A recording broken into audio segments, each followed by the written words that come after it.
Assalamualaikum warahmatullahi wabarakatuh. Halo teman-teman semua, kami dari kelompok 5 akan menampilkan sebuah video pemaparan materi. Sebelumnya, kami berterima kasih kepada dosen pengampu mata kuliah evaluasi pembelajaran matematika, yaitu Ibu Dr. Novaliosi SSI MPD. Baiklah, kami dari kelompok 5 akan memaparkan sebuah materi, yaitu teknik penskoran dan skala penilaian yang beranggotakan yang pertama, Ayu Lestari dengan NIM 22252300026. Yang kedua ada Awaliani Nugraha Suminta dengan NIM 22252300049.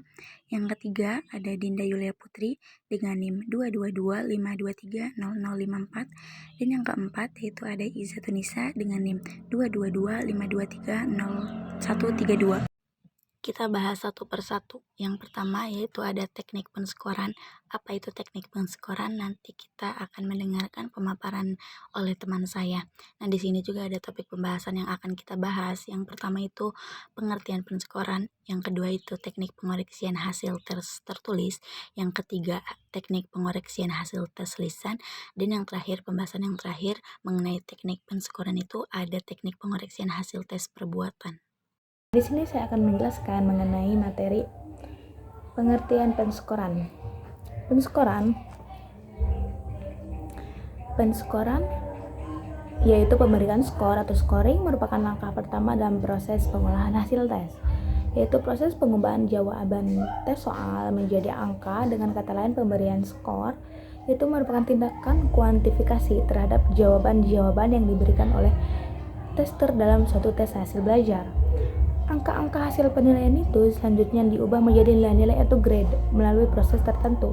Penggunaan simbol untuk menyatakan nilai-nilai hasil tes itu ada yang tertuang dalam bentuk angka dengan rentangan antara 0 sampai 10, antara 0 sampai 100, dan ada pula yang menggunakan simbol huruf seperti A, B, C, dan E, dan F, atau F itu sama dengan fail atau gagal.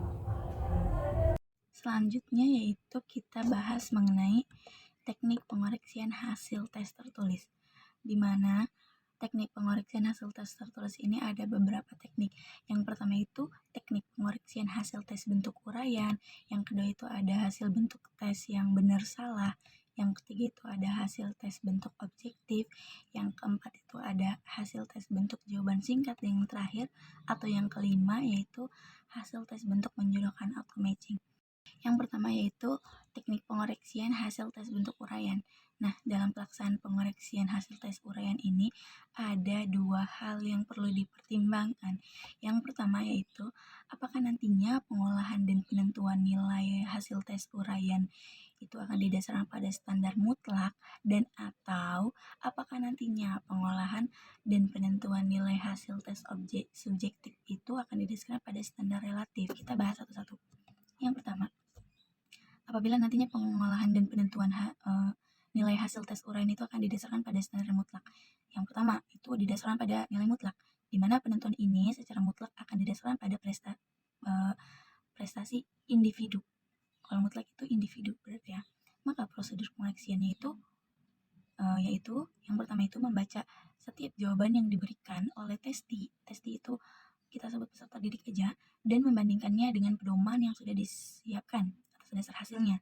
Yang kedua, perbandingan tersebut, tester lalu memberikan skor untuk setiap butir soal dan menuliskannya di bagian kiri dari jawaban testi tersebut, menjumlahkan skor-skor yang telah diberikan. Nah, poin yang kedua, apabila nantinya pengolahan dan penentuan nilai ini akan didasarkan pada standar relatif. Yang tadi poin kedua, yang relatif, di mana penentuan nilai ini akan didasarkan pada prestasi kelompok. Nah, berarti untuk relatif ini didasarkan pada prestasi kelompok. Maka prosedur pemeriksaannya itu yang pertama, memeriksa jawaban atas butir soal nomor 1 yang diberikan oleh seluruh testi sehingga diperoleh gambaran secara umum mengenai keseluruhan jawaban yang ada. Yang kedua, memberikan soal terhadap jawaban soal nomor 1 untuk seluruh testi. Yang ketiga, mengulangi langkah-langkah tersebut untuk soal tes kedua, ketiga, keempat, kelima, dan juga seterusnya. Terus yang selanjutnya, setelah jawaban atas butir soal yang diberikan oleh seluruh testi ini dapat diselesaikan, akhirnya dilakukannya nih penjumlahan skor. Nah, penjumlahan skor ini yang nantinya akan dijadikan bahan dalam pengolahan dan penentuan nilai. Yang selanjutnya yaitu ada teknik pengoreksian hasil tes bentuk benar salah. Nah, dalam menentukan angka atau skor atau nilai untuk tes bentuk benar salah ini, kita dapat menggunakan dua cara. Yang pertama, tanpa denda. Nah, tanpa denda ini apa? Tanpa denda ini adalah banyaknya angka yang diperoleh siswa. Banyaknya angka, kayak benar salah gitu. Kalau misalkan si siswanya memperoleh banyaknya angka atau sedikit gitu ya, itu maksudnya kayak tidak tanpa denda gitu maksudnya. Cara tanpa denda. Yang kedua itu dengan denda. Nah, karena dilakukan adanya unsur tebakan, digunakan rumus berikut. Rumusnya itu ada S sama dengan R dikurang W, atau skor yang diperoleh siswa sebanyak jumlah soal yang diberi, soal yang benar dikurangi dengan jumlah soal yang salah. Rumus yang S sama dengan R dikurang W ini menurut Zainal Arifin tahun 2009, di mana S-nya itu adalah skor atau nilai, R-nya itu adalah right atau benar, W-nya itu adalah wrong atau salah. Yang ketiga, ada teknik pengoreksian hasil tes bentuk objektif. Nah, memeriksa atau mengoreksi jawaban atas soal tes objektif pada umumnya itu dilakukan dengan jalan menggunakan kunci jawaban. Nah, misalnya itu soal objektif, jika sesuai kunci jawaban diberi skor 1, jika salah itu diberi skor jika salah itu diberi skor 0 gitu. Ini masuk ke pilihan ganda ya. Biasanya kalau benar tuh dikasih nilai 1 dan salah itu dikasih nilai 0. Oke, yang keempat itu ada teknik pengoreksian hasil tes bentuk jawaban singkat. Nah, dalam tes bentuk ini sebaiknya tiap soal ini diberikan angka 2. Tetapi apabila jawabannya bervariasi, lengkap sekali, lengkap dan kurang lengkap, maka angkanya dapat dibuat bervariasi pula, misalnya 2, 1, 5, dan 1. Dalam tes jawaban singkat ini jawabannya memang singkat gitu. Jadi angkanya itu kalau benar ya 2, kalau salah ya memang 0. Yang terakhir itu ada teknik pengoreksian hasil tes bentuk menjodohkan atau matching. Karena tes bentuk menjodohkan ini adalah tes yang untuk pilihan ganda yang lebih kompleks, maka angka yang diberikan sebagai imbalan juga harus lebih banyak, sebagai ancar-ancar yang dapat ditentukan bahwa angka untuk tiap nomor itu adalah 2. Teknik pengoreksian hasil tes lisan. Pengoreksian yang dilaksanakan dalam rangka menilai jawaban-jawaban testi pada tes hasil belajar secara lisan, yang umumnya bersifat subjektif. Pengoreksian terhadap jawaban testi hendaknya dikendalikan oleh pedoman yang pasti. Misalnya, kelengkapan jawaban yang diberikan testi, kelancaran testi dalam mengemukakan jawaban, kebenaran jawaban yang dikemukakan, kemampuan testi dalam mempertahankan pendapatnya. Teknik pengoreksian hasil tes perbuatan. Dalam tes perbuatan ini, pemeriksaan hasil-hasil tes yang dilakukan dengan menggunakan observasi atau pengamatan. Sasaran yang perlu diamati adalah tingkah laku, perbuatan, sikap, dan lain sebagainya. Untuk dapat menilai hasil tes tersebut diperlukan adanya instrumen tertentu dan setiap gejala yang muncul diberikan skor tertentu pula. Topik selanjutnya yaitu mengenai skala penilaian. Di sini juga terdapat pembahasan mengenai skala penilaian. Yang pertama itu pengertian penilaian. Topik yang kedua, 2 pendekatan yang bisa digunakan. Yang ketiga, penilaian acuan kriteria atau PAK. Yang keempat, penilaian acuan norma atau PAN. Dan yang terakhir yaitu ada perbedaan PAP atau PAK dan juga PAN. Oke, yang pertama ini mengenai skala penilaian. Nah, penilaian itu apa sih? Penilaian ini merupakan pengumpulan informasi mengenai perubahan kualitas dan kuantitas di dalam diri peserta didik atau kelompok. Menurut Blaustein dalam Bafdal 2001 mengatakan bahwa penilaian atau assessment ini adalah proses mengumpulkan informasi dan membuat keputusan berdasarkan informasi tersebut atau informasi itu. Nah, penilaian hasil belajar oleh oleh pendidik ini atau oleh guru dilakukan untuk memantau proses kemajuan belajar dan juga perbaikan hasil belajar peserta didik secara berkesinambungan. Kita bahas lanjut mengenai nilai. Nilai ini apa? Nilai ini adalah hasil ubahan dari skor yang ada perhitungannya menggunakan standar-standar tertentu gitu. Nilai tersebut ini melambangkan seberapa jauh nih kemampuan si siswa ini dalam menguasai materi yang telah disampaikan oleh pendidik atau oleh guru. Nah, nilai juga menggunakan penghargaan yang diberikan kepada siswa. Jadi yang selanjutnya yaitu ada dua pendekatan yang bisa kita gunakan.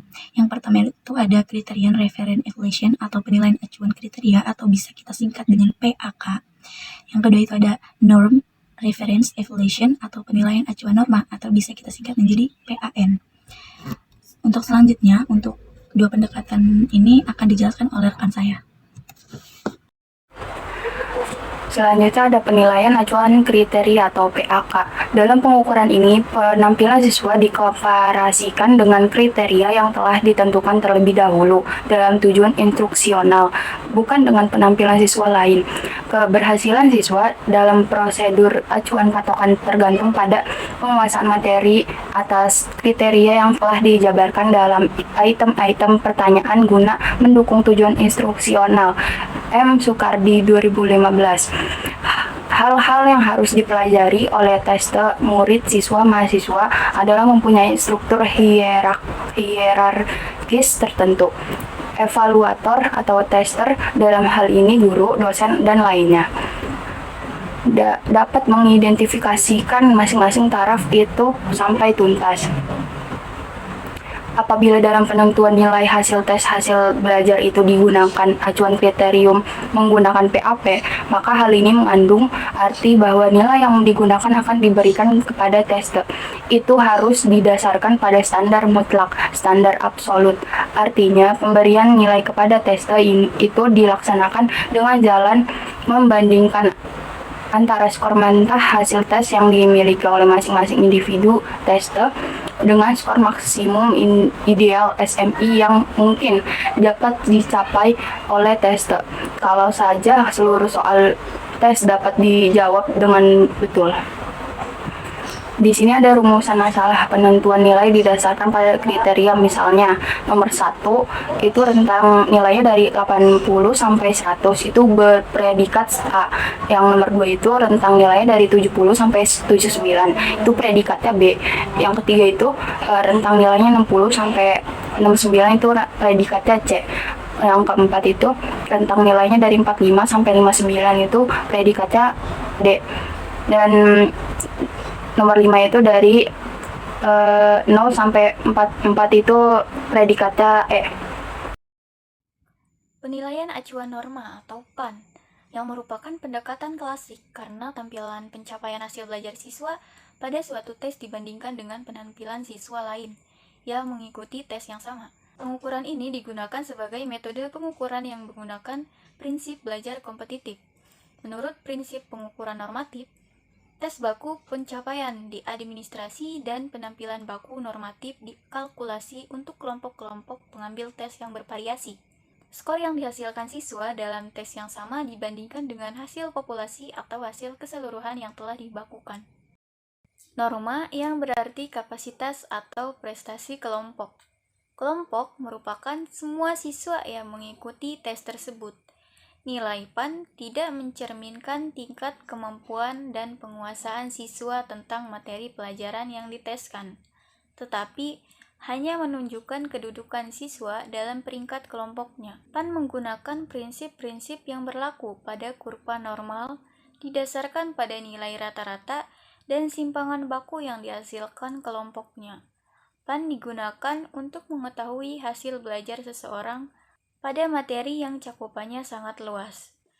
Dua hal pokok yang harus ditetapkan yaitu banyaknya siswa yang akan lulus, yang kedua penetapan batas lulus. Cara penentuan kelulusan, yang pertama cara sederhana dengan menentukan persentase yang diluluskan. Yang kedua menggunakan kurva normal. PAN dengan cara sederhana, yang pertama menentukan persentase kelulusan atau jumlah peserta tes yang diluluskan. Yang kedua, membuat ranking terhadap nilai siswa. Yang ketiga, menentukan batas kelulusan. PAN dengan kurva normal, dengan rentang dan predikat dari X bar ditambah setengah SD ke atas predikatnya A, hingga kurang dari X bar dikurangi setengah SD yang predikatnya E. Baik, yang selanjutnya yaitu mengenai perbedaan PAP dan PAN ditinjau dari standar performance. Yang pertama ada dari PAP. yaitu standar performance ditentukan dalam bentuk tingkah laku, sedangkan PAN standar performance-nya berdasarkan pada jumlah pertanyaan yang dijawab benar oleh siswa dihubungkan dengan siswa lain yang menempuh tes tersebut. Yang kedua, pengukur performance dalam menempuh tes didasarkan pada standar performance yang telah ditetapkan. Lalu, PAN, prestasi siswa adalah 80% dari siswa lain. Yang ketiga yaitu distribusi nilai tidak menyerupai kurva normal, sedangkan PAN, penilaian didasarkan pada apa adanya hasil prestasi siswa.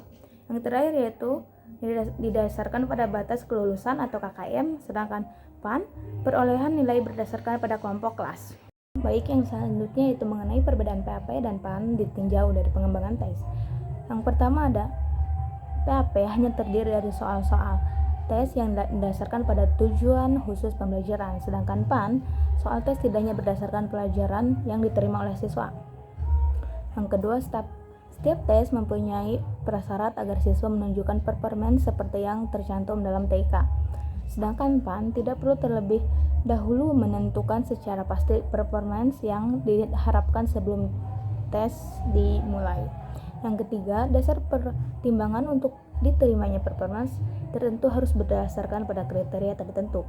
Sedangkan PAN, dasar pertimbangan diterimanya performance berdasarkan hasil perolehan nilai yang didapat oleh siswa. Sedangkan yang terakhir yaitu mementingkan butir tes sesuai dengan perilaku atau tujuan pembelajaran. Sedangkan PAN membuat tes dalam kategori sedang. Yang terakhir yaitu mengenai perbedaan PAP dan PAN ditinjau dari maksud tes. Nah, PAP sendiri dimaksudkan untuk mengklasifikasikan seseorang mendiagnosa belajar siswa, sedangkan PAN itu untuk mengadakan seleksi pada individu membuat ranking.